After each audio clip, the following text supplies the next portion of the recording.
party had been making their way through the catacombs, carefully looking through all the ruins as they had come down from the ground floor of the crumbled castle.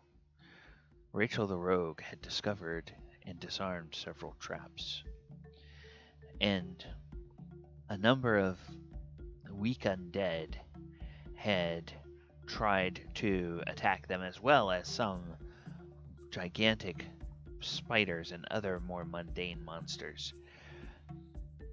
The spells of Wally the Wizard and the swift sword of Fred the Fighter had managed to slay those. But now they came to the door of the central crypt, and everyone could sense great evil beyond that door. When Rachel the rogue finished picking the lock and they opened the door, they saw inside an immaculately preserved burial chamber, with a sarcophagus in great marble and a shield crest carved above the sarcophagus. They looked at each other, and they crept in nervously. And as they moved a couple of steps into the room, silently, the heavy lid of the sarcophagus slid aside, and the form of a vampire rose up from inside. With unnatural speed and grace, the vampire slithered out of the crypt and raced across the floor, coming right at the front rank of the heroes. Fred the Fighter readied his weapon, but before he could swing, Connie the Cleric in the back wove the mystical energies of her divine magic and sent a bolt of radiant energy flying at the vampire, smiting it in the chest. It screamed, raised its arms up, and a glow surrounded it. And Fred the Fighter said, "Right where I want you, monster," and moved in to swing with his greatsword. Hey everybody, welcome to Divine Thursday. Now, the scene that you have just that we've just depicted here is something that your party may encounter if your priest is rocking Guiding Bolt. This is Thursday, November 12th, 2020. Today is Divine Thursday. I'm your host, DM Gallibond, and today we're going to look and see about what not only it is that Guiding Bolt actually does, but a little bit about how it came to be and where it came from in the history of the game. So let's go ahead and move over to this page here. Now, Guiding Bolt has not always been Guiding Bolt, and in fact, it's a relatively new addition to the game. It didn't come into the game until 4th edition, and it came in under a different name. It came in as something called Lance of Faith. A brilliant ray of light sears your foe with golden radiance. Sparkles of light linger around the target, guiding your allies' attack. It is a ranged attack, deals radiant damage, 1d8 plus your wisdom modifier radiant damage, and one ally gains a +2 power bonus to hit on their next attack. And at 21st level, it increases the damage to 2d8 plus wisdom modifier radiant damage. Okay, so it's a utility spell. It's an at-will spell. And in 4th edition, that just means it's like at-will powers are for spellcasters are kind of like cantrips.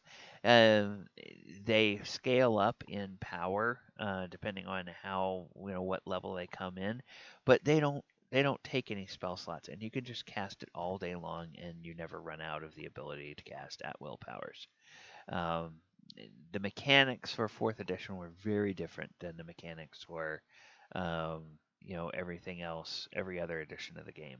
But that's what at-will would do in 4th edition. Now, 5th edition what had been known as Lance of Faith changes its name to Guiding Bolt.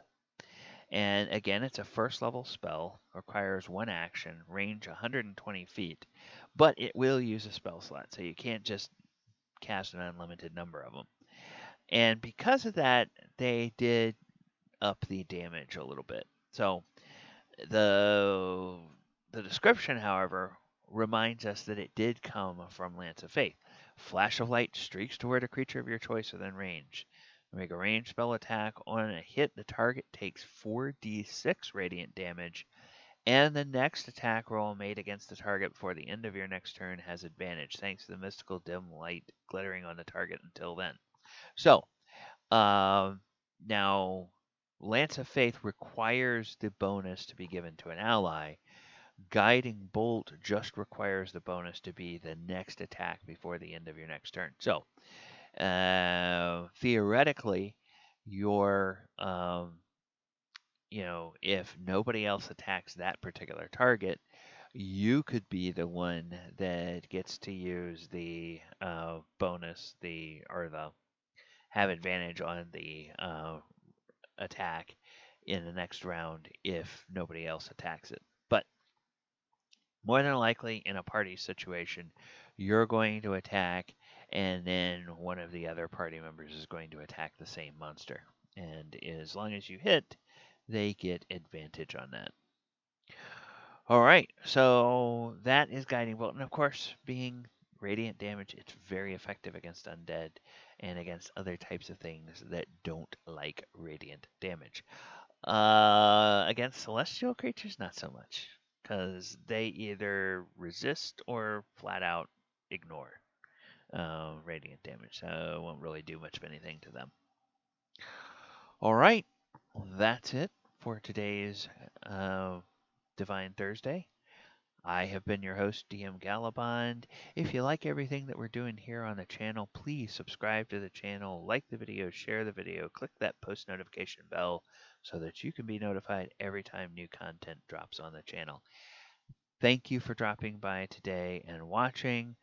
We have a bunch of other content, and we hope that we will see you back here again tomorrow, or if you especially like clerical stuff, we hope we'll see you at least again next week here on Divine Thursday. Good night, everybody.